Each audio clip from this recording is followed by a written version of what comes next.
Welcome to JMO with Josh and Joe. It is Tuesday, January 24th, and the divisional round is complete and underwhelming to say the least. Yeah, a little underwhelming. It was a little underwhelming. It was like, I guess we just got spoiled with the Super Wildcard Weekend being fucking awesome. Being super.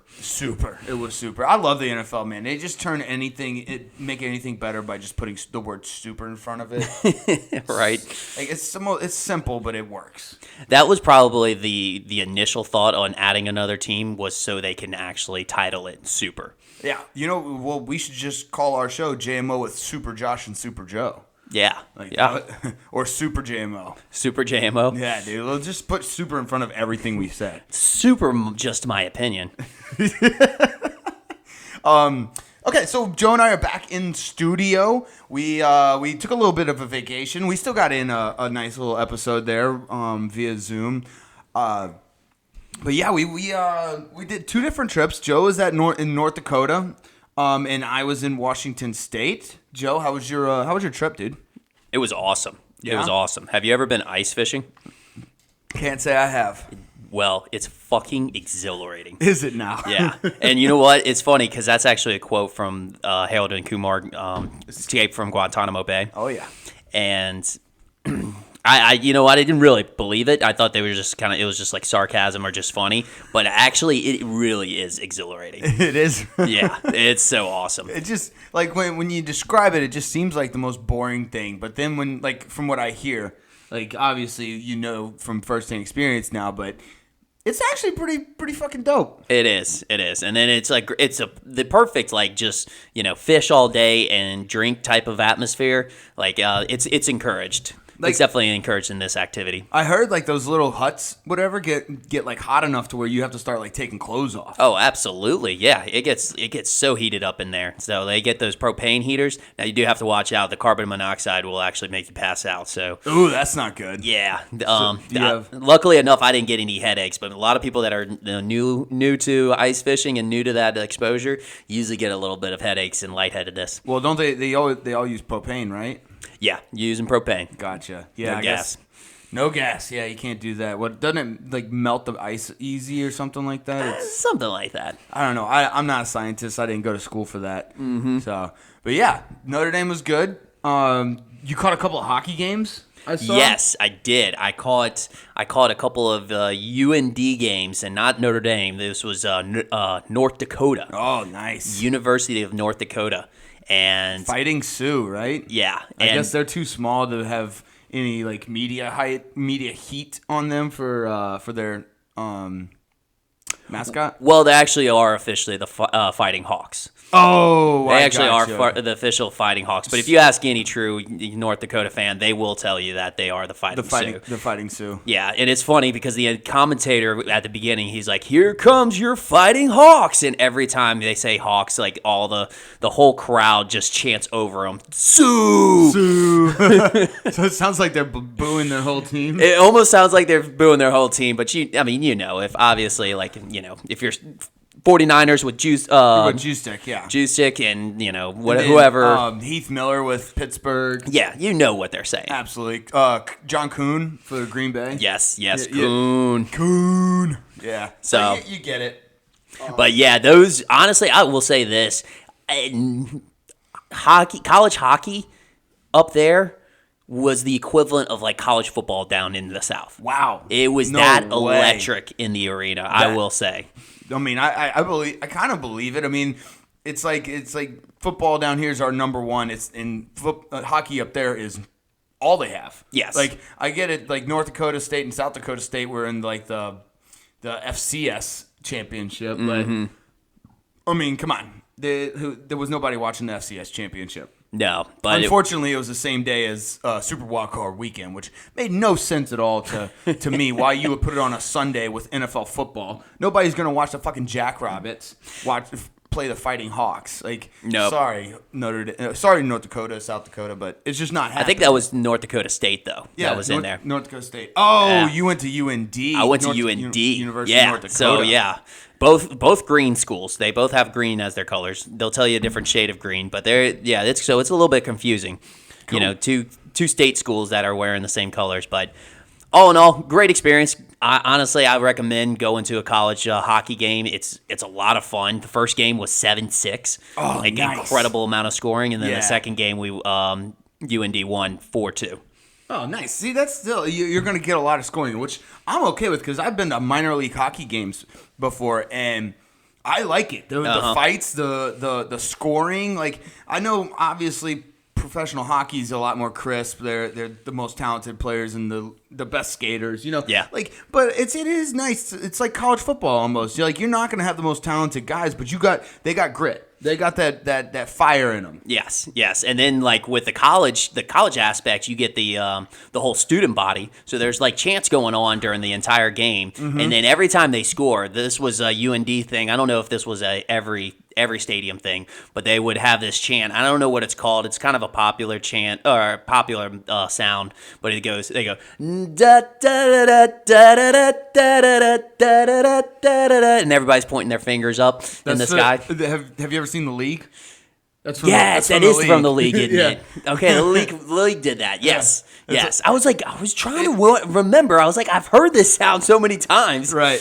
Dang. The league made that popular, but it's a catchy tune. It's awesome. Yes. I love that they play that. They play that every time they score. That's awesome. Yeah, it's the most joyous sound, and then everybody's pointing their fingers up in the air. It was great. I got into it. I had a jersey and all. I was fully immersed with it. Were there? I feel like in those northern states, like I know Wisconsin are a bunch of alcoholics. Were there people drinking a lot of alcohol? Yes. I mean, Absolutely. I know we're from Louisiana, and we gotta be. We're definitely top 5, top 3 alcoholic states in America. But we have other things we can do down here. They kind of just have drinking and Ice fishing. Yep. Okay. Well, it goes hand in hand with And each hockey. other. And hockey. They And got hockey. Yeah, they do have hockey. That is definitely a big thing up there.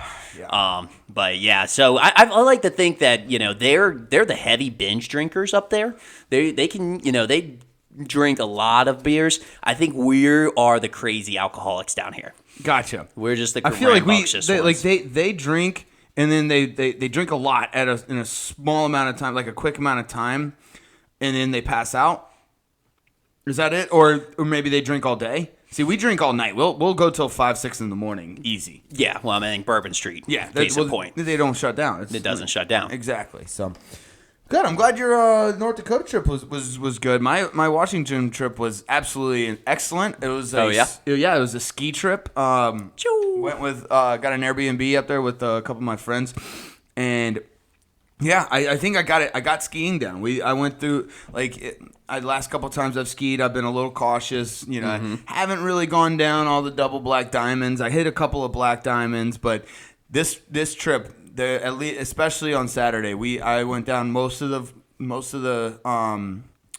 slopes I went down were double blacks or blacks. Okay. And so I'm getting it. I was going 50, 55 miles an hour. It's skiing is one of my favorite things to do of all time. Yep. It's absolutely incredible, especially on a powder day. I know last time I went, it was 7 inches on Saturday, 9 inches on Sunday. It was like you fell into a cloud if you fell. Yeah. That was the best time to do jumps, which is my favorite thing to do. I love jumps. Love jumps going fast. The tree slopes are fun. It was blast. Just a blast. If you haven't been skiing, I'd recommend learning. It doesn't take too much. You gotta just be in good shape. Like you gotta have your lower body. Your lower body has to be in shape. Yeah. Not so much your upper body, but yeah, lower body, good. Anyways, do you want to let's get to some of the info around the league. Guess what again? What's that? Guess what? What's that? Teams with the most rushing yards Won the game. won the game. The only one, the Jags and Chiefs tied.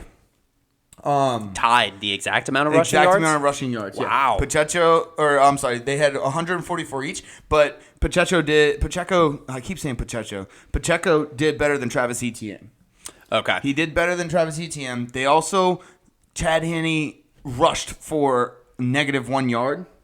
Ooh. So I'm going to go ahead and say that I don't know. Give the nod to... I'm giving the nod to the Chiefs anyways. Because if they would have had Patrick Mahomes in, if he wouldn't have got hurt, then it wouldn't have that. There would have been more rush yards. Gotcha. Yeah. So now people will say, oh yeah, well whoever had the most rushing yards and who won probably had the most total yards and most passing yards. Wrong. As far as net passing yards go, the 49ers had less than the Cowboys and the Bengals had less than the Bills. Ooh. Net passing yards, 49ers had less and the Bengals had less than the Bills. So just because they have more passing yards, it's the rushing yards that's the stat to go for. And we saw it in the Bills game, which we'll get to. You gotta have a run game. So you're saying that passing yards wins games, but running yards wins championships. Yes, yeah, that's exactly. We'll leave it at that. Yeah, forget defense now. Yeah, This is an offensive league now. We just focus on the offense. Just run the ball, run the damn ball. I love that shirt. AFC quarterbacks are going to be fucking awesome. They're all young. They're all talented. And all their coaches are good. They're fucking the four that we saw this weekend. Lights out. Trevor Lawrence, awesome. Great passes. Patrick Mahomes, best quarterback in the league. Yep. Josh Allen, he's a wild card, but he's fun to watch. Oh, yeah. Joe Burrow, ice in his veins. He's fucking Joe Cool. He's Joe Cool. Yeah. It's going to be fucking amazing. Yeah. I can't wait for the future on that. Oh, yeah. Pretty much. So here's what the playoffs have taught me. Besides the rushing game, you need a good tight end. Yes, I actually jotted that down as well. You have to. It's almost essential now. It's probably up there with QBs now. Yeah, I mean, you're not wrong. If you saw Travis Kelce, Evan Ingram, Evan Ingram, Hayden Hurst, obviously George Kittle and Dallas Goedert. And Dallas Goedert game. These guys. And then when you don't have a good one, Dalton Schultz. He didn't play too bad. He still scored a touchdown and whatnot. He fucked it up at the end. We'll get to that. Well, yeah. We'll get to that. We'll get to that. And I don't consider Dalton Schultz an elite tight end. He's still not bad. He's not bad, but he's not an elite tight end. Dawson Knox. But anyways, I also don't think Dawson Knox is an elite tight end. But the Bills are out. Yeah, that kind of favors your argument there. Yeah. One last thing, and then we can get to whatever you have next. Dude, if you're the underdog in a game and you win the coin toss and you're in the playoffs, especially the division or conference championships, you go on offense first. You go on offense first. You gotta you're the underdog. Especially, I noticed this with the Giants Eagles.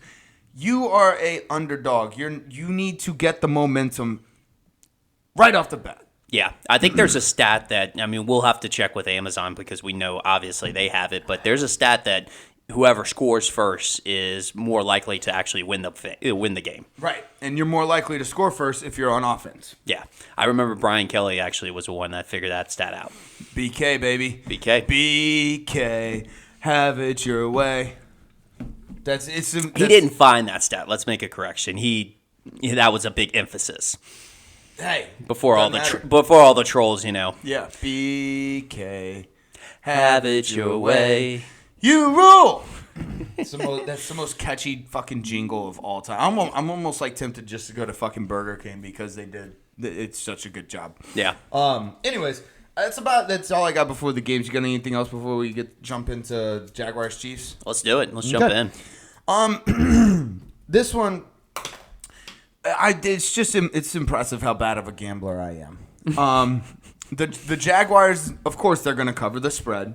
Mm-hmm. I bet the Chiefs -9.5, and I was like, this is when the Chiefs they turned the ball over. I think late in or they went for on fourth and didn't get it, or turned the ball over with 3.5 minutes left. And I was like, the Chiefs got this. They're going to cover, baby. They were up by 10. Of course not. Of course not. Why would I ever think that? I also think we are gonna we could dub this as the day Arrowhead Stadium stopped. Oh, when Patrick Mahomes had that ankle sprain. Oh yeah, absolutely. That high ankle sprain. Our boy Arden Key rolled on top of him. Actually, at that moment, you almost thought there was going to be like the Jags actually had like a legit shot. It was like okay, like you never wish for an injury. Obviously, I'm not advocating for this or anything, but like this is the nature of the sport that injuries happen. It's just kind of what happened. And honestly, that was not a dirty play. No. Arden Key rolled up on him. It wasn't like he even tackled him. No, and that's the thing. It was just kind of a freak play. But when that happened, it was like, okay, whoa. If Mahomes is out or if Mahomes is hobbling, they might actually be able to pull up this upset. You know, which I mean, it is nice to know. And like Chiefs fans are so fucking spoiled. Like, Patrick Mahomes comes out. Oh, Chad Henne, he'll drive him down 98 yards for a touchdown. No big deal. Yeah, it must be nice. And like, cause we know what that feeling is like when you have a quarterback that is going to perform every fucking game. Like when we had Drew Brees, it was just like it was awesome. I look forward to Sundays. You know what I'm saying? Like it was just like, how many he's going to throw for 300 yards and at least one touchdown. At least, yeah, he did that. Like, I don't know. I don't remember what his record was for amount of 300-yard games in a row. Yeah, he had one for touchdowns, at least one touchdown. Well, it fills your hope capacity full because then you're like, okay, hey, look. Even though like we may be playing bad one game or something like that, we have the capability to come back. We have somebody that can, lead us down the field and take charge on it on any given moment. Now, granted, sometimes we'll just have bad games, and we can accept that, knowing that we can come back and actually make things right. This year wasn't quite the same. No, we'll call it the hope tank. The hope tank. The hope tank. Our hope tank this year, and especially at the beginning of the year, we were at with Jameis. We were at like 8 or 9. Yeah, and then after about 3 or 4 games. Mine was back at night 4, and then by the end of the season, I was at 1. Yeah. Like I grant there is a little span of those 2 games, the last 2 games against the Eagles and the Bucks. That it was the Bucks, right? Our last game. No, it was against the Falcons. Well, yeah, against the Falcons. Okay, so I had hope those last 2 games, the Eagles and the Falcons, because I thought we might have gotten in. Well, that's the thing. When you start getting parched for a victory, you go to the hope tank, and that's when you start slapping the bag and you start chugging on it, chugging that hope. But if you don't have anything in the tank, you're just gonna get dehydrated. You're huffing air. Yes, that's all it is. You're just huffing air, and that's frustrating. Oh, it was the Panthers, and we lost, but it didn't matter because we knew that we weren't in the playoffs. So. Yeah. Anyways, back to this game. Dude, Mahomes on the run and while being tackled, it looks like Big Ben and Brett Favre had a kid. Like, it's just, obviously he's not as big as Big Ben, and he doesn't have the arm that Brett Favre has, like, at least power-wise, but he just, like, when he's getting tackled or on the run, he looks flawless. He looks like he knows exactly what's going to happen and where he's going with the ball, and he just throws it in there. It's also nice that Travis Kelce's open 98% of the time for some reason. Yeah. I feel like the quarterbacks were a little bit nervous, and, they might not displayed it with their stats, but if you noticed, and Patrick Mahomes and a couple other quarterbacks, Burrow, Dak tried to do it, but he was terrible at it. But they were doing a lot of jump passes. Yeah. Doing a lot of jump passes, stepping up in the pocket and then jumping to throw it. That must have been the nerves kicking in. Yeah, I think you're right about that. I think they're good now. Patrick Mahomes and Jalen Hurts did not they had bye weeks. They did have bye weeks. This is technically their first games in the playoff. But with the Jags, man, they needed a perfect game. And honestly, if they had played a perfect game, they might have beat because they were still in it. Like they just ran out of time. Like that's all it was. Well, that and then they had the Agnew fumble within the 5-yard line. That's what I'm saying. They had to play a perfect game. They had 2 sacks and 2 turnovers. Whereas now sacks against them, Trevor Lawrence got sacked twice, and they had the interception in the fumble. Whereas the Chiefs, 0 sacks, 0 turnovers. Badass backup. Yeah, badass backup. So, Yep, I'm. If you're, and then Bucker hit two 50-plus yard field goals, which address their special team issues. Mm-hmm. Now I will say this: they gotta worry about Agnew. Agnew ran it back on them twice. Like, Yes. not to the house, but he had two great returns. Should probably address that. But yeah, other Do you than think that, that's a little bit of a product of the kick returners coming back, like good kick returners coming back? yeah, I'm hoping so, man. Because we had Agnew this year, we had Turpin that was good, Naheem Hines, we had Flowers from Colts. We had some pretty good kick returners, and I'm really hoping that comes back around because those have been dormant the last couple of years. Yeah, because they were trying to get rid of it. Yeah. Now they're just saying fuck it, running it back from 5 yards in the end zone. Yes. Whereas normally they would have. They're figuring. I think this might be an analytical thing. Again, we'll have to check in with Amazon, but I think running it out has been more productive than kneeing it. Yeah, Like, so even though they get it out to the 25. So we have to check maybe to see. Brandon Staley probably did that. He probably influenced the stats, even though he had probably a terrible kickoff returner. We don't even really know who's the Chargers kickoff returner. Right. But the fact that he probably did it every time, he's the hero of analytics. Mm-hmm. Oh yeah, The Godfather. Well, it's actually depending on the way you look at it. He could be the devil of analytics. Oh, he the could devil. have he fucked it all up. Oh, Fucked it up for everybody. well, no, It depends on the way you look at it. he's a pioneer. He is a pioneer. It doesn't. You're right. Yeah, Just it doesn't because matter you're a how pioneer- he performs. He's the pioneer. He sets the bar, the example for everybody down the road. Yeah. Well, I mean, just because you're a pioneer doesn't mean you do the right thing. Spaniards were pioneers and they just murdered and raped Mexicans all day. Yeah, but now we know what not to do. Oh yeah. Okay. But yeah. There you So go. just they were just the first people to Okay. Right. to do it. Yeah. Don't murder and rape Mexicans. Yes. I mean, you shouldn't do that for anybody. But yeah, just Mexicans right now.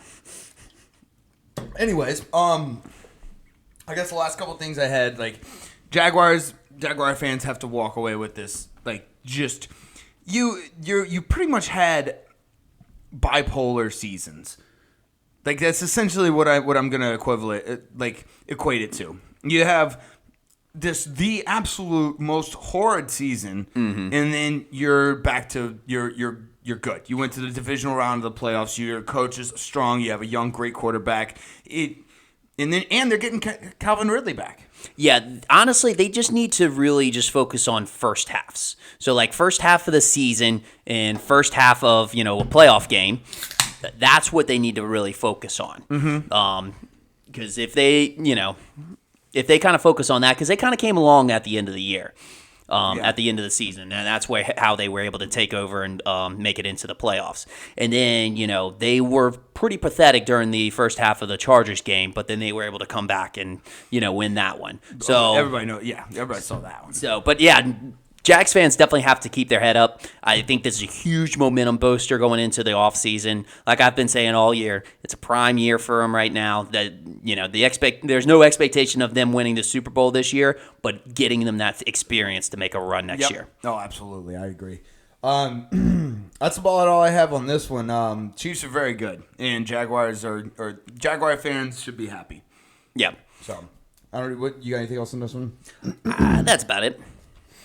Alrighty, and we'll talk more about the Mahomes injury on the on the Bengals Chiefs preview. So, Jaguars lose to the Chiefs 28-27. All right, this next game, Giants versus Eagles. I think it's a product of the Giants. There's absolutely no way the Giants should have been there, and the Eagles are really fucking good. That's just what it is. Like they went 9-7. The Giants went 9-7-1 during the season, where they should have been probably 10-6-1 or 10-6 or no, not 10-6, 6-10-1 or 6-11, and they should not have been in the playoffs. Like that's pretty much just Brian Daboll doing working his magic, and they kind of got exposed. They just ran out of gas. Yeah, they didn't have any left in the tank. Yeah, they ran out of gas. And you just saw you saw exactly every bit of talent that Eagles have acquired this past offseason just in full effect. So just Also- a dominating win. Also, here's my theory on this. I think the Brian Dable most of the season has had the element of surprise, like, hey, these guys aren't good, and then they come out. And actually, Daniel Jones has a good game. They perform very well. Kayvon Thibodeau is nasty. Mm-hmm. He's really good. So, like, they've had that element of surprise. The problem is, I looked at it, 7 of, including the playoffs, the Giants' last 7 of 8 games have been against 3 teams total. They played, wow. Yeah, they played the Vikings twice, they played the Commanders twice, and they played the Eagles 3 times. Wow. So, like, it's like that element of surprise, like, they know, like, those teams, especially the Eagles, they know the Giants. They know them now. Like that. This was bound. I should have, like, when I was betting for this again. I lost this bet too because I bet the Giants plus 7.5. I should have known this. Yeah. That was something I did not look up. The only other game that they played was the Indianapolis Colts. So wow. Yeah. I thought that was a crazy stat. I should have looked that up. Yeah, they did. So they didn't have the element of surprise that they needed with the against the Eagles. So the element of surprise, what you're telling me is that, for 19 weeks, nobody thought Daniel Jones was good?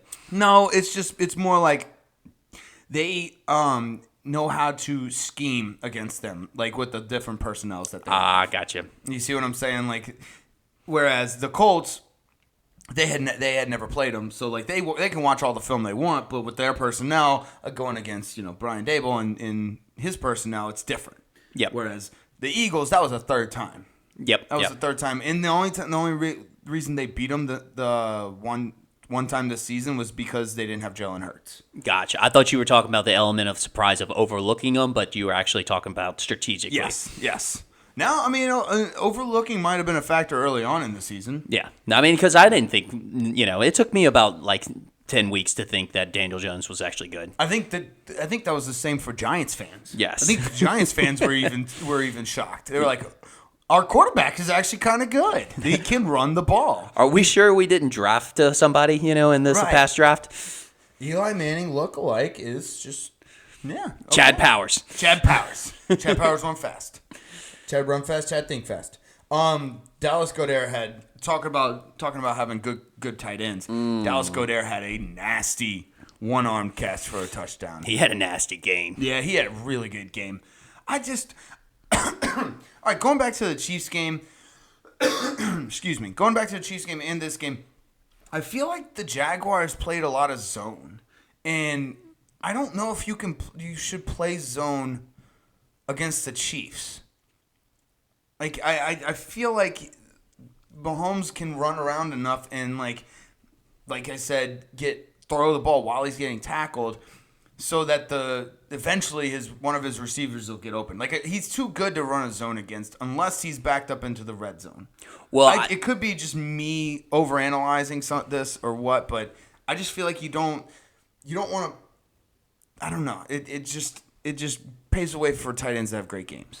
Yeah, it does, but I know what they were basing it off of, the Jaguars, because in the past, Patrick Mahomes has always been the home run ball type of guy. Yeah. He always wants the home run ball, and so what actually gave him fits was teams actually just laying off and not really rushing him at all, and him not really wanting to settle down for the short little dump off passes. But he's learned since then, and obviously was able to, kind of be able to go or fight against those defenses. I think Nick Sirianni is doing a great job with Jalen Hurts with that, especially because you could tell early on, and I think to your point earlier about maybe Jalen Hurts having like a slow start. You talk, he didn't really, but he just seemed a little hesitant. He wasn't like running into tackles like he normally does. He was just a little hesitant, and I think once he got. Obviously they put up 28 points, so it wasn't like he was that bad. But he did seem a little hesitant. Devonta Smith had a hell of a game. Oh yeah, like I think AJ Brown had 22 yards in total. They didn't need him. Yeah, They didn't need him. That's just how good the fucking Eagles are. Yeah, and then their running game in the second half. That's exactly what you want to do to put out put a team away. Right. I mean, what was it? Gainwell had over 100 yards, and Sanders almost had 100 yards. He had about 90. Yep. Dude, speaking of Sanders, he low-key had like a really good, like he's a Pro Bowler. He low-key had like a 1,200-yard plus season. Yeah. I was shocked by that when I heard it. I don't know why. I guess he flew under the radar to me for some reason. I don't know. Well, the Eagles are just that good. There's Yeah. so many good guys on that team. And honestly, I mean, out of all the superstars that they have, Jalen Hurts, A.J. Brown, Devontae Smith, he kind of gets lost in there. Dallas Goedert, he kind of gets lost in the mix. And they do use Kenneth Gainwell a lot. Yeah. I love that stat with Bernard Scott. He's a giant killer. Yes. He's of his like 18 touchdowns, 11 of them have come in 8 games against the Giants. And then the 7 have come against the other teams. Like it's just he should be nicknamed David. And then Goliath. He goes against Goliath because he's 5'6". He's a tiny person, and he's going against the Giants. Yes. David and Goliath. I mean, that's an excellent one right there. He's a little guy, but he always scores, and he scored again today. Yes. Or I'm sorry, on Sunday. No, that was Saturday. But anyways, yeah. Speaking of which, Trevor Lawrence finally lost on a Saturday. Yeah, you had to think it was going to get to him. Too many people knew about it. Yeah. Once you start throwing shit out like that, it's you bet against whatever it is. Yeah, it's about to be you're about to get jinxed. Yep. Exactly. And that's exactly what happened. Yep. Yeah, let's see. There was, back to the point of Hurts not looking 100%. There was a QB sneak for 1 yard. I can't remember what part in the game, and he didn't go for it. He tossed the ball to the running back. Oh, Gainwell. Gainwell, yeah. Actually, pretty clever play. It was. But I think if he's 100%, he QB sneaks that. That was just one thing I noticed about the game. Yeah, I mean, that's just smart coaching decision right there. Like, hey, look, especially the way the game was going, like, I'm not going to injure my quarterback for future games. Right. Yeah, and they have, like, a legitimate chance to win the Super Bowl. Exactly. Like, they don't have the best odds, surprisingly, going into conference finals, but, yeah, they should.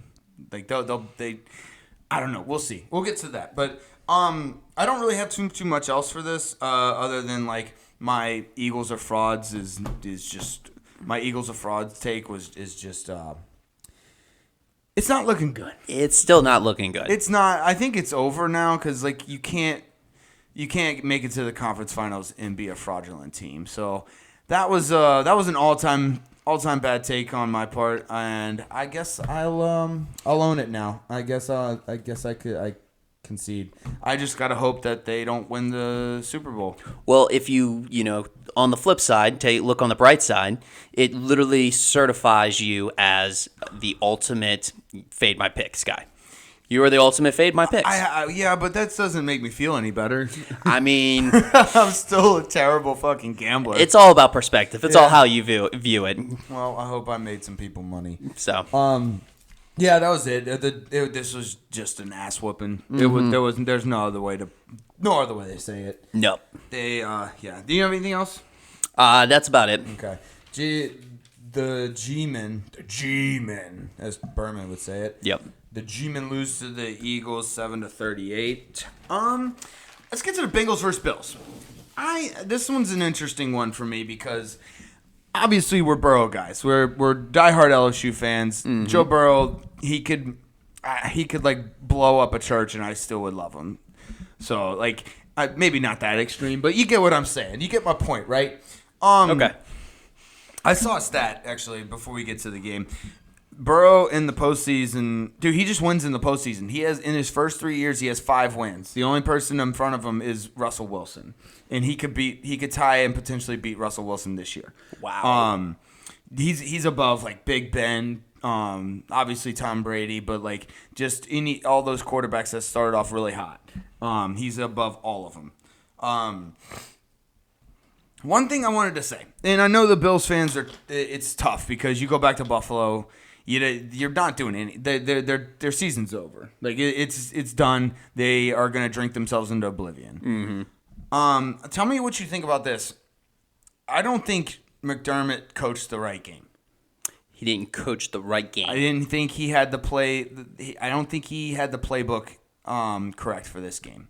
Okay. I think so the playbook that he ran is essentially the same. I'm talking about offensive wise. Okay. I think it was the same playbook he's ran all season. Mm-hmm. Josh Allen trying to be Superman, trying to do everything himself, being the wild card that he is. I just don't think. I think he should have. Because Josh Allen was overthrowing. He overthrew Stephon Diggs multiple times. Yep. He wasn't making good passes.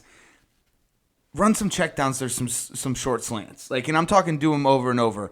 And run the damn ball. I know you don't really trust Devin Singletary, or I don't know why you don't trust James Cook. I think he's a phenomenal. Obviously he's got his fumble problems, but he's a phenomenal athlete. Mm-hmm. So I think he could have called a little more conservative game. I know you don't want to do this because he's not Brock Purdy, but you kind of want to take a page out of Kyle Shanahan's book and coach Josh Allen like he's Brock Purdy.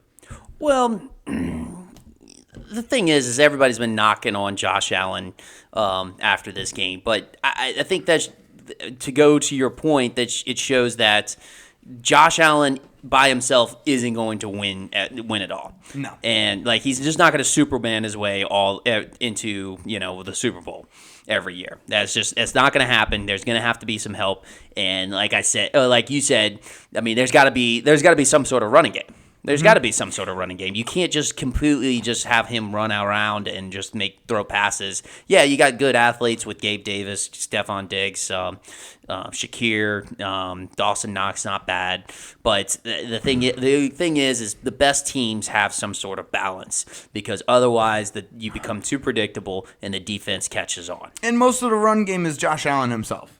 So yes. It's tough, and that's why again I think more runs.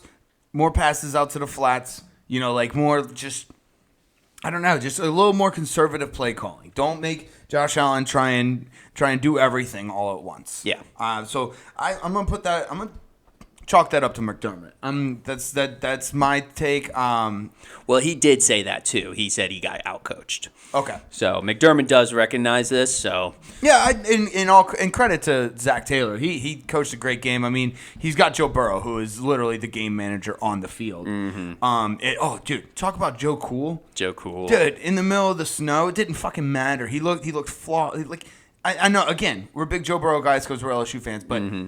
He looked flawless, dude. He looked awesome. He looked calm and collective, like he just didn't have a care in the world. No. He didn't care. He was playing exactly what he dreamed to be, NFL quarterback. Exactly. Didn't have a care in the world. It's great. It's fucking awesome. The issue we need to address here is, does Stephon Diggs want out of Buffalo? I think he's... Well, I'll listen to you first. No, I don't think so. I think there's just the emotions running high. He said he did some tweets and stuff, but I don't think he wants out. I think he wants out. I think he's been wanting out. He just needed an opportunity to basically point at, create a reason to point at to get them to trade him. I think he's been wanting out of Buffalo. It's just been wanting out. Yeah, he's the OBJ type that wants the big city vibe. That's my kind of my synopsis on Stephon Diggs. He's a diva. I also think he's got the OBJ vibe in that I think he's a cancer. Ooh. I think he's a cancer for teams.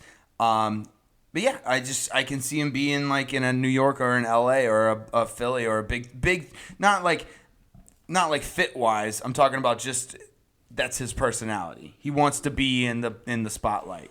Do you think he's maybe like a grass is greener type of thing guy? Grass is greener on the other side. Yeah. Yeah. He's looking at people who play in LA or Dallas or whatever, and just they get more camera time. They do. They really do. Well, and the thing is too is as you get older, I mean, this is just a fact for general human beings or for human beings in general is what I meant. But when you get older, you just kind of more prefer your interests rather than actually making like exceptions. Mm-hmm. You know how old people, they have their set ways, they don't change it. Right. They have what they like, and they stick to it. Yeah. So he might be developing that. He's like, oh, I want to go into what I like instead of like, hey, I'm gonna suffer through, or not suffer, but I'm gonna go to Buffalo, and not a little bit small market because Right. Josh Allen's there. Because You're not as flexible as you used to be. exactly. And I'm not talking about like physically. I'm talking about mentally. Like you Yes. just don't want to. You don't want to deal with bullshit, and you just want it to be easy for you. Mm-hmm. So I don't know. I for Buffalo fans, I hope he's an incredible receiver. So I hope he doesn't want out. But I think he wants out. Ooh. How good is Jamar Chase though? He's good. He's real good. He's a big guy. I didn't realize how big he was at LSU because I just always thought he was just, he's in college, so he's bigger. But like, I don't know, his presence is just I know he's not tall, he's not the tallest, he's not the biggest, but he just looks bigger. He plays bigger than his size. Yes, he does. That's okay. Thank you. That's exactly what I was trying to say. I just didn't find the words. Yeah, I knew what you were saying. He does. He plays bigger than what he is. That second touchdown, I don't know, man. That was a perfect. Second. It should have been a touchdown, but because he had his first touchdown, and then Joe Burrow threw a perfect pass to him at the end, back of the end zone. He bobbled it. I don't know. That could have been called either way. It could have been called either way, but because I think so too. I think that actually should have been a touchdown. But that shows that connection. It's kind of like what me and you have as far as, me just finishing off your sentences. That's kind of that connection that Burrow and Chase have, where it's just like he knows where the ball's going. Yeah. Like the thing is like Burrow knows where to put it, and Chase knows where he's going to put it. Correct. And it's just that type of connection that. I mean, that's what you see in the pros are trying to do, is keep that connection going with, drafting the same college players that had that chemistry already. Joe Burrow, we've explained this many a times, but Joe Burrow and Chase, Jalen Hurts and Devontae Smith, Tua Tagovailoa and Jalen Waddle, and it's kind of still working out well. It is working out. You're not wrong there. And excuse me. I really do think that, when I was growing up, I didn't really think the connection thing was that big of a deal because I was like, they'll just practice and they'll just develop chemistry together or something. No, that connection is actually a real thing. That's not just made up. That's not something, and that's not something everybody can just develop chemistry for. Yeah. Like, you can't just create that sometimes. It's a relationship that they get into. Like, I mean, you can't get a relationship with every girl or every person, Like, you have to have some sort of connection with them. Right. That's perfect. Perfect. You're just taking these words out of my head and just spitting. Well, that's what the connection that we have. That is a connection. This motherfucker spitting. Real quick, what are your opinion on this? 4th down, 7.5 minutes to go, down by 17. Kick the field goal or go for it? Down by 17, that's 3 possessions. Yeah, right. But you kick the field goal or you go for it. You remember? So it was in the fourth quarter. They're down by 17, 4th and 3, 7.5 minutes to go. You're in field goal range. I think you kick the field goal because you're gonna need one anyways. You go for pretty much the sure thing. And they haven't had any problems with Tyler Bass. He's a decent kicker. And they were in easy field. I'm talking it would have been like a 35-yard, 40-yard field goal. Something he should have gotten. Yeah. That's a tough one. Because, they ended up not getting the 4th down, and then it was pretty much game over. I think you put it in the hands of your kicker because you're going to need a field goal anyways. You're down by 17. That's true. I mean, it's tough because the thing is it's a 4th and 3. Right. It's not that far yardage. I don't know what the analytics are. We'll have to ask Brandon Staley about it. But yeah, we will. Well, we got on the personal phone. But he'll probably tell you that that's probably a one you go for. Yeah. I don't know. I mean, obviously, hindsight's 20/20. It's the human superpower. South Park really did nail it. Yeah. They nailed it. Humans just so good at hindsight. So we're the best. We're so awesome at it. 100% right every time. It's yes. It's incredible. Yes. I'm amazed at. Look at us. Look at us. Go Go Humans. Yes. We got it right. Hindsight is what we got right. Yeah. I don't know, dude. I don't know why people have their doubts on the Bengals. Like, obviously, I know they're, like, I guess their O-line isn't the best. I mean, and we know that. We've seen it. It's actually improved, I think, since last year. It has, but they still had the injuries a little bit. But that because I think they're starting 3 guys that they didn't start at the beginning of the season because of injuries. Lyle Collins is out for the year, and a couple other guys that they picked up in the offseason. But I don't know. They have arguably the best core of receivers. Because like when you talk about the top 3 receivers on each team, you can put Cincinnati up there in the top 3 easily. I mean, obviously it's an opinion thing, but T. Higgins, Tyler Boyd, and Jamar Chase. Well, Burrow said he has 3 number 1 receivers. Absolutely, but yeah, and I believe him over Pete Carroll saying he has 2 number 1 quarterbacks. In Drew Lock and Geno Smith. Well, I mean, Geno was a number 1 quarterback this year. Yeah, he did pretty well. But anyways, and then Hayden Hurst is nasty. You know, Joe Mixon is an elite running back. He had a 100-yard game. Yep, and so like, I don't know why people keep writing the Bengals off. I just don't get it. But we'll see with the Chiefs again. There's another rematch of the last year's AFC Championship game. Yeah, So, but I will say this: the money line are the favored. The Chiefs have were initially favored for this game. And then it moved over to the Bengals. So the spread opened at -3 Chiefs, and now it's -1.5 Bengals. So I think they are starting to get the respect that they deserve. yes. Because I mean, and that like we said last week, that defense is they're aggressive. Like they're pretty. They get after it. They get after it. I wouldn't say they're like full of studs, but like they get after it. They play good defense. There's not like you said. There's not like a bunch of like huge superstars on that team, but they all play as a team, as a unit, and play solid defense. They're balanced. Like they're balanced. just the Bengals in general are balanced. And like I was a little iffy on Zach Taylor, but I think I'm a Zach Taylor believer now. I obviously I'm gonna say Joe Burrow has been the kind of the game manager on the field, but you got to give some credit to Zach Taylor because he's back. Yeah, they're back. Like yeah, that's about all I got on this one. Like Bills fans, it's rough, it's tough because y'all are the Super Bowl favorites. You looked like y'all had everything in place. You lost by basically like 13 seconds last year in the divisional round. It's tough. A playoff home game. It's. I do have this though. Hypothetical scenario right here. So the Monday night game that they suspended and end up canceling. Yes. If they play that game out, and let's say Cincinnati's at home, they were already up 7-0, they end up winning the game. Does that change the outcome of this game?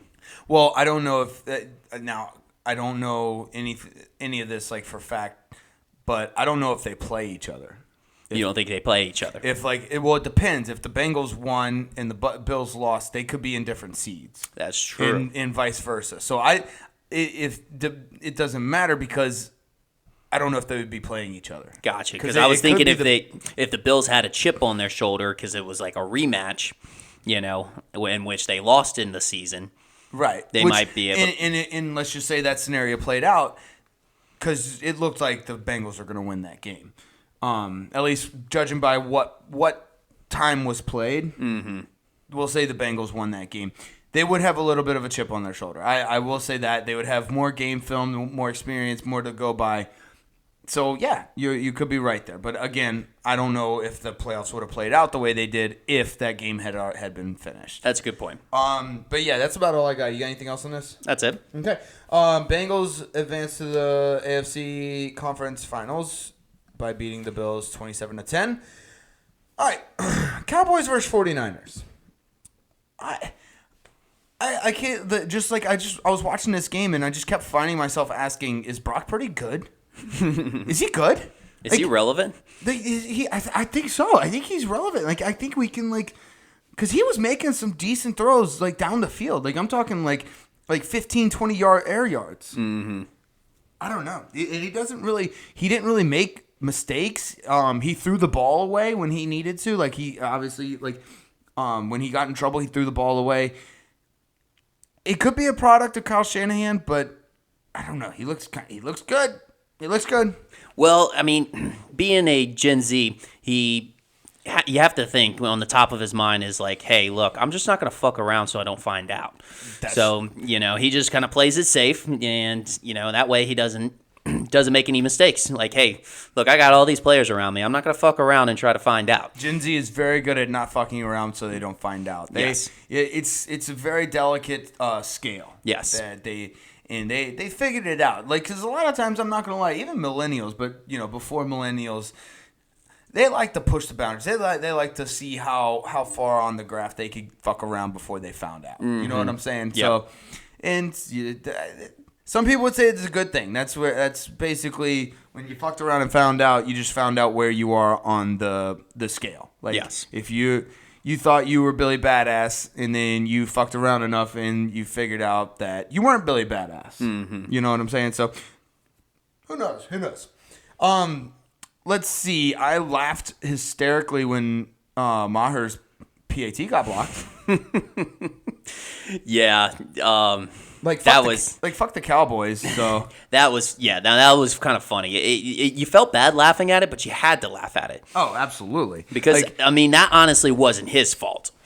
I mean, it kind of was, but it wasn't. I know people like to say that blocked field goals, blocked PATs are not the kicker's fault, but I didn't.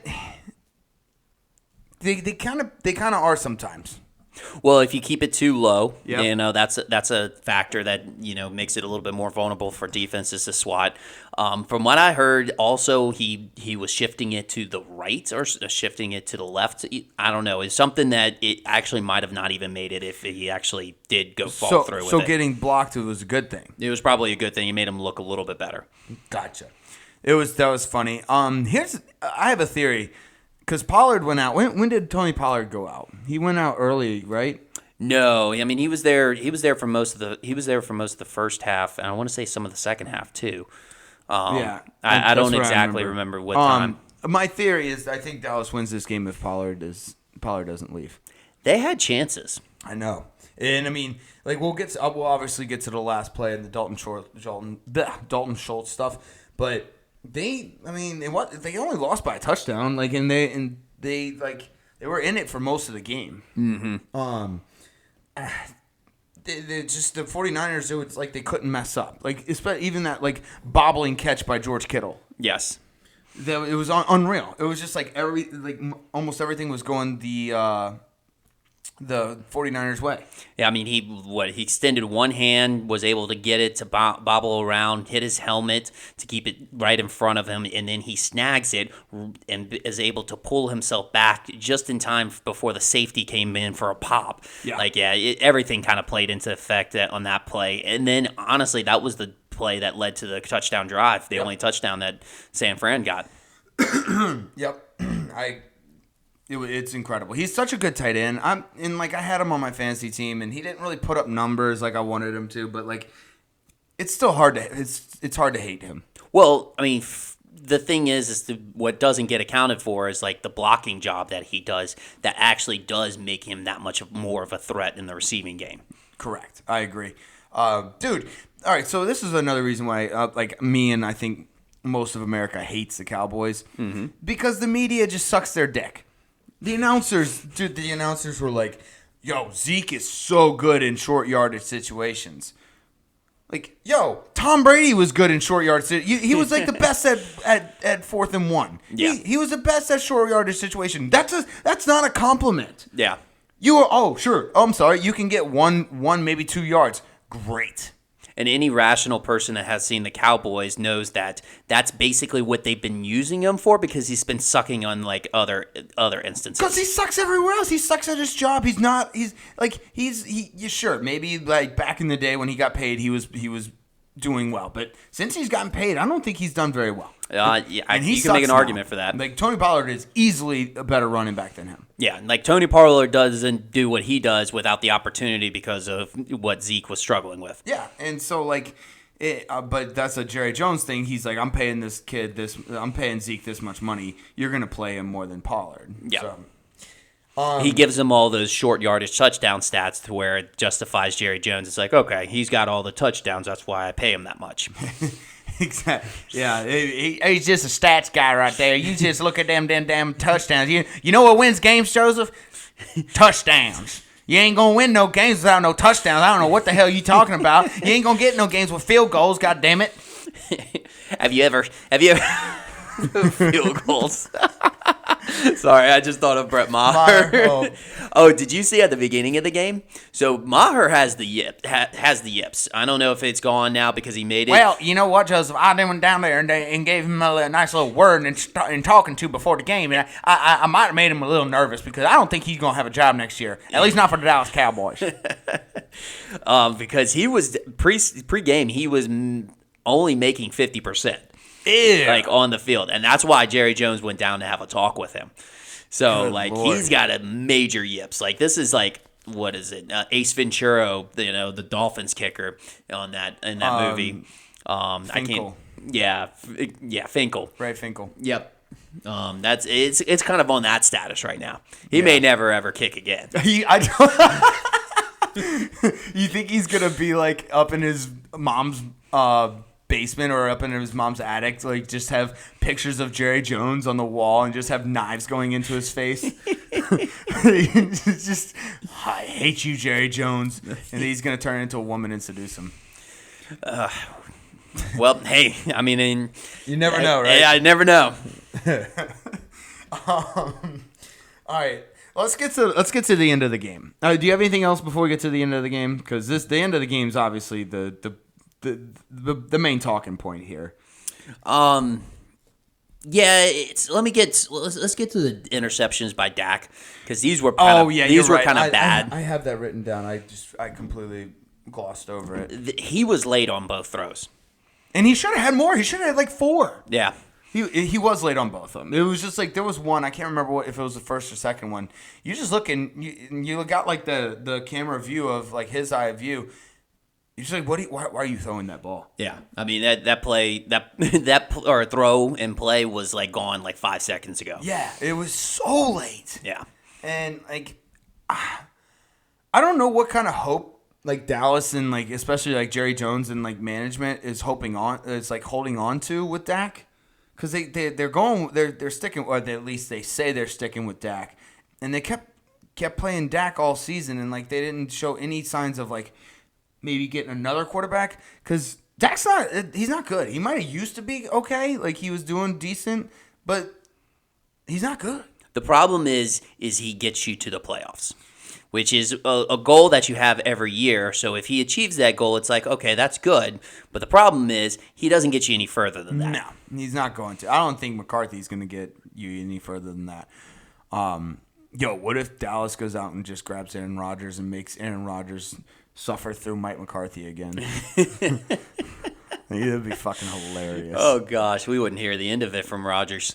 Fuck no. He'd probably quit and go do acid. Yeah. Or he'd do acid during the game and just like look like squid eyes. Yeah. Yep. He wouldn't care. No. All right. Let's get to the end of the game. I know you like Dalton Schultz, but his situational awareness is maybe a Madden rating of 0. Ouch. Because, like, all right, so he gets that first catch. Like, I'm not even talking about the toe drag catch, the lack of toe drag catch. That first catch, get out of bounds. Mm-hmm. Like, just all you got to do is take one. He was 1 yard away. Just take one step to the right. Yep. And get out of bounds. Mm-hmm. They wasted, 13 seconds on that? I mean, it was a lot. It was a good chunk of time. Like, I think it was actually more than that. It was, closer to 20 seconds. But just step out of bounds. Now, if my memory serves me correctly, he didn't get tackled down, did he? No, it was just his forward progress stop. So right. That kind of does suck. No, that's why. If he had gotten brought down inbounds, different story. I'm like, okay, well, he got tackled, so he couldn't. That was forward progress. Just take one step to the right, and that's it. It's a completely different last like 30 seconds of the game. That's true. That's an excellent point. Like that was insane. Situational awareness 0, Dalton, and that's why I didn't really earlier when we were talking about really good tight ends. I was like, I'm pretty pissed off at Dalton Schultz. I see that. Yeah, I don't even like the Cowboys. I'm just like, this is just like basic football that you're supposed to know, and you get paid millions of dollars to know. And I'm over here. I don't get paid millions of dollars to do anything, and I know that. And then like the toe drag. What do you think about the toe drag? Like I think that was just laziness. Yeah, I mean you kind of have to analyze the throw as well, see how far off it was. But I mean, from what I remember, I don't think it was that far off. No, I've rewatched it multiple times. He could have easily dragged the second toe. Like I'm talking like very easily. This was a routine catch. It was not I'm gonna make an athletic grab by any means. So, do you think maybe the Cowboys just don't practice this at all? They don't ever think that they're going to be down in a game where they have to make a last-minute drive? Maybe. They could just be that arrogant.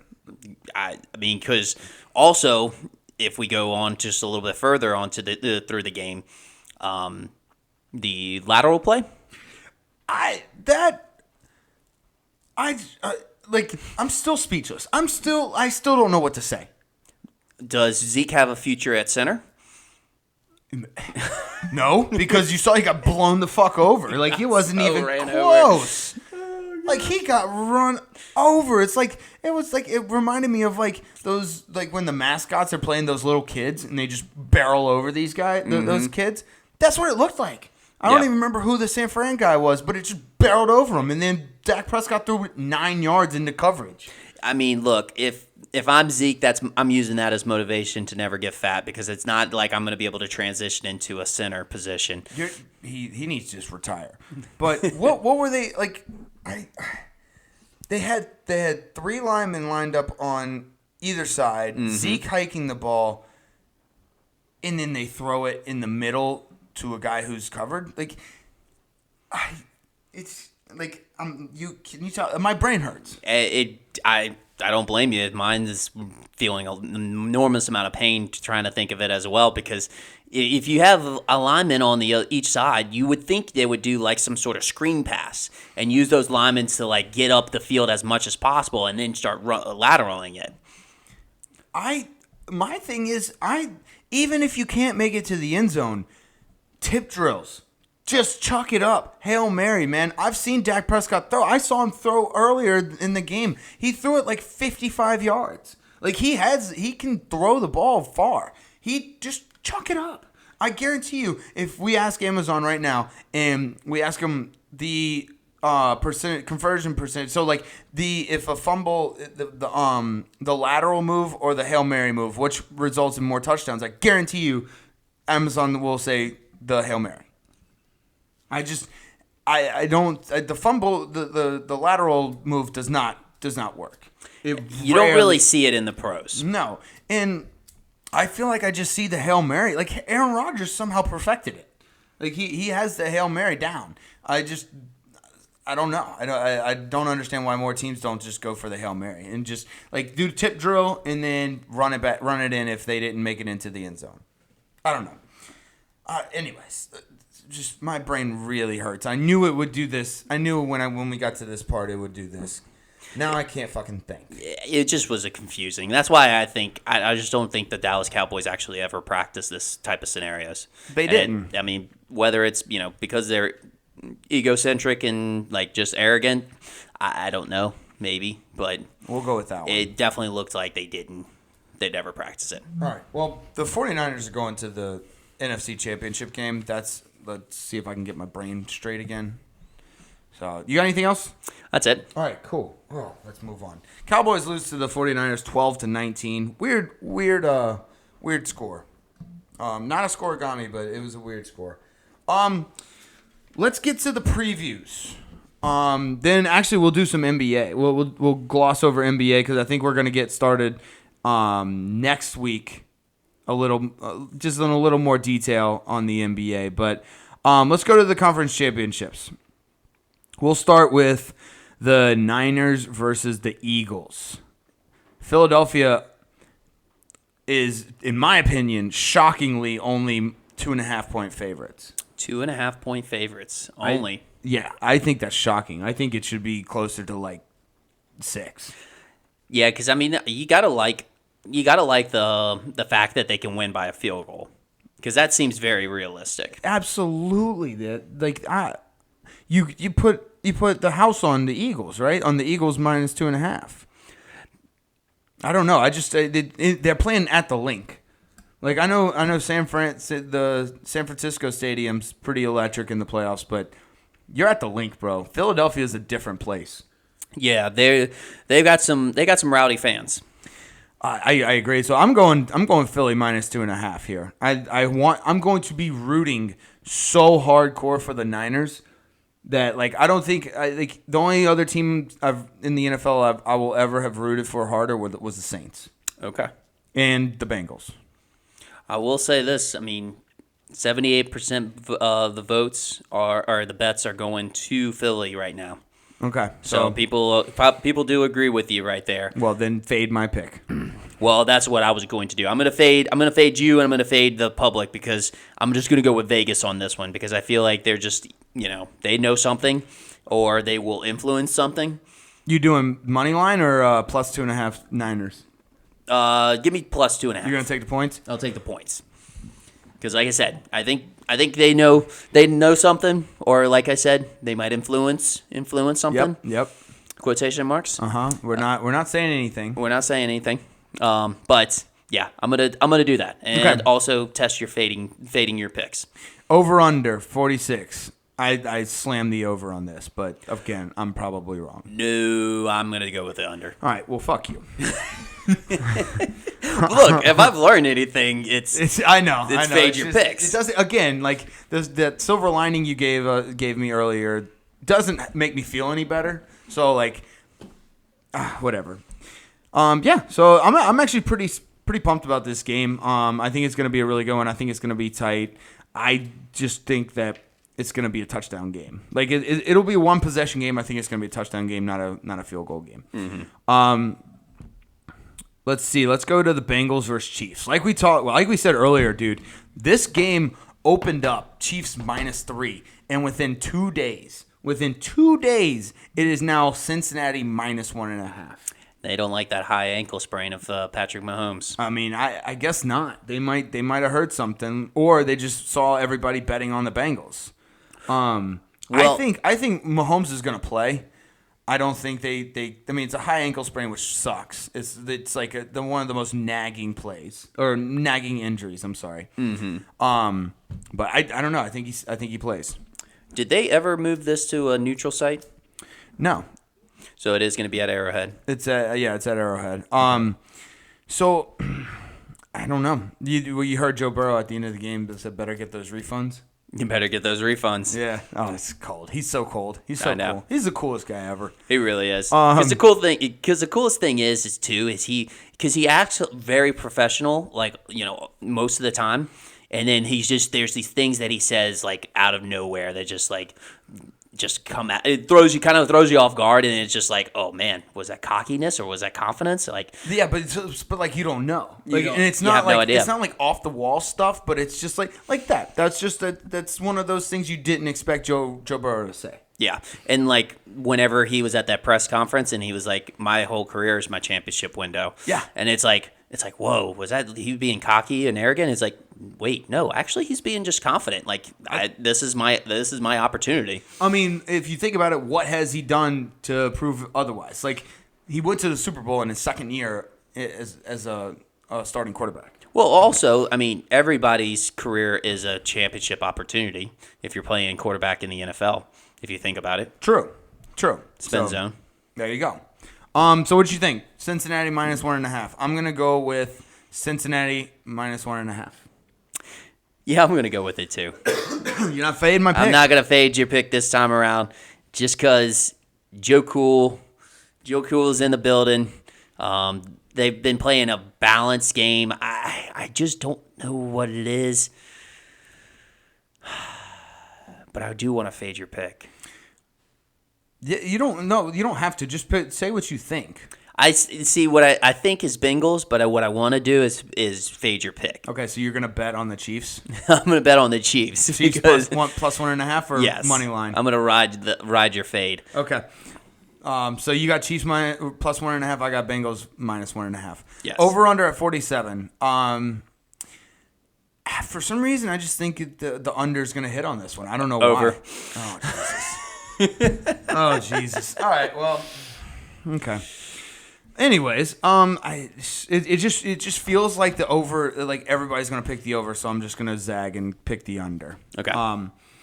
But yeah, those are our picks. So yeah, if you learn anything from history, fade my pick and go with everything Joe did. Yeah. So you got anything else on the NFL before we get to the NBA? That's it. Okay. I think that wraps it up. We're going to slowly work our way into the NBA. Joe and I both love the NBA, but while football's on, it's kind of like we keep up with like the Pelicans, and we kind of keep up with what's going on in the Western Conference and with the Eastern Conference. Like obviously, the Celtics are the heavyweight in the East, and the Denver Nuggets are the heavyweight in the West. We've been keeping up with Luka Doncic, who's having a career season. Mm-hmm. LeBron James is 244 points away from passing Kareem Abdul-Jabbar. Mm-hmm. So yeah, we've been keeping up with it. It's just hard because we're big football guys. Yep. You know, so like football's gonna take priority, especially like during the season when college is on and the pros. Mm-hmm. So, but yeah. Let's do some NBA talk. Where do you want to start, Joe? Well, we can start with the trade that just recently happened. Yeah, if you want. Mm-hmm. The Japanese man, which I'm gonna botch his name, but Rui. I think it's Rui. We'll call him Rui. Hachimura. Mm-hmm. Sure.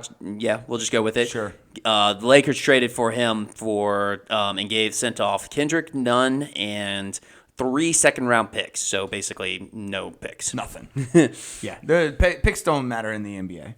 Yeah. Yeah, we'll just call him Rui. Apparently, he's pretty good. So, the Lakers need help. Obviously, the Anthony Davis has been hurt. LeBron has been carrying that team though. Like I will say this, I'm a avid LeBron hater. I'm a huge Michael Jordan's the best basketball player of all time guy. I will say that I'll give respect where I'll give credit where it's due. I have respect for LeBron playing at the level he's playing at 38 years old. That's about it. Now, I'm so glad that the Lakers are last in their division. I'm so glad that they're fucking sucking because fuck LeBron. There you go. Yeah, well, I think this move was honestly for LeBron because it's like, hey, LeBron's carrying us with on the offensive side of things. He's not as young as he used to be. He's not going to be able to play as much intensity on the defensive end. Let's try to give him a break, and that's why they brought him Rui in, is because he's kind of a similar build as LeBron. He can cover those 3 and 4 wings and forwards. Yep. That will help alleviate the defensive, amount of intensity that LeBron has to do. So I think it's a smart move on that end. I'm slow to react like the media has and say that they're a playoff team now. But yeah, that was a bit of an overreaction. Like, I mean, that's obviously that's what they did it for clicks. Yeah, it's clickbait, and it's also because it's the Lakers.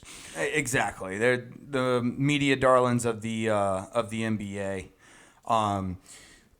I should have told you to do this, but I did it. I did. It's like a little segment. I think not a segment, but it was a little surprise team from the East and a surprise team from the West. So teams that I didn't think were going to be good at the beginning of the season that are actually playing well from each conference. So from the East, I think the Cavaliers have surprised me. Like they are playing very good basketball. They're playing together. I think they got some studs. Donovan Mitchell's playing just out of his mind. And my surprise team of the West is OKC. Shai Gilgeous, what is his name? Shai Gilgeous Alexander or something? Yep. He's on a tear. He's top 5 in scoring. Yeah. He's like got 32 points a game or something. Somewhere around there. Yeah. It's over 30. Yeah. Unreal. And I think they signed him to a long-term deal so they can put guys around him. Mm-hmm. If I saw that right, I don't know. I think his contract is for like 4 or 5 years or something, which honestly in the NBA contracts don't really matter either. So yeah, that's what else you got? Those are my surprise teams of the East and West. I know I didn't tell you about this earlier. I should have. But Yeah, but I've got some I was able to pick off because, I mean, like we said, we've still been following it a little bit. But, surprise team from the West, I'm going to have to go with Sacramento Kings. Oh, Sitting yeah, at third in the conference right now. Like, Absolutely. where did they come from? Absolutely. That's a good call. Because they didn't even make anywhere close to the playoffs last year. Mm-hmm. So, like, I don't know. I mean, New Orleans could be a good pick, just considering, but but it wasn't a surprise because everybody expected that. They've been progressing, Especially with like Zion coming back, and then we picked up McCollum. Brandon Ingram is a stud. So. Mm-hmm. I'll have to say, like, there's not too many surprises on my end from the East because Cleveland did actually do pretty well last year, and they actually did add on Donovan Mitchell. So I kind of saw this coming, but I would have to say, like, the New York Knicks still hanging around would probably be my surprise pick. And especially because last year, I can't remember exactly what they did last year, but it wasn't good. And I thought they were going to trade Julius Randle, but like Julius Randle's kind of stepped up. He's been absolutely excellent for the Knicks. So. That's talking NBA. What else you got? I guess I don't really have too much. The conferences are kind of even. Usually we see a lopsided on one side or the other, but I feel like the conferences are pretty well split this year. I actually, that's funny that you say that because I actually had it written down. I think the East is better than the West, but not by much. Like by a smidgen. Mm-hmm. And it's a lot because like Boston is just dominating. The Bucks are just being the Bucks pretty much. They got Giannis back. Yesterday was his first game back. So yeah, I'm actually pretty stoked. Like because we're gonna start getting more and more into the NBA, like we said. Now that football's fading out, but yeah, dude, I'm pumped. I love the NBA. It's NBA so much is fun. It's fun to watch, and there's such a lot of good players nowadays. Dude, and these guys are just like the most athletic people in the world. Like these guys, I think the NBA has the most athletic talent of all, like of any of the major sports. Really, of any sport, I think. Yeah, I think they like the guys on the NBA are obviously they're not as many, but I think they're more talented than football players or hockey players. They're definitely more talented than baseball players. Yeah, Baseball baseball's got a little bit more aspects to it than just like talent, but right. I mean they're talented in their own right, but as far as an overall talent, yeah. Now I will say this: NBA players are close. They're close to curling. You ever seen those curling players? They are super athletic. But yeah. So I was talking NBA. Yep. We'll have more of that definitely next week. So, next week we'll be back with the conference championship finals. We'll do some tennis talk. Yeah, because they got the Australia Open in Melbourne. Way down under. Melbourne, line down under with the Kangaroos. We fought Kangaroos. And yeah, my guy Kyrgios is already out, so Medvedev got booted, so I'm just basically going for Djokovic at this Gotcha. point. But anyways, you got anything else? That's about it. All right, we'll see y'all next week. Love y'all. Later.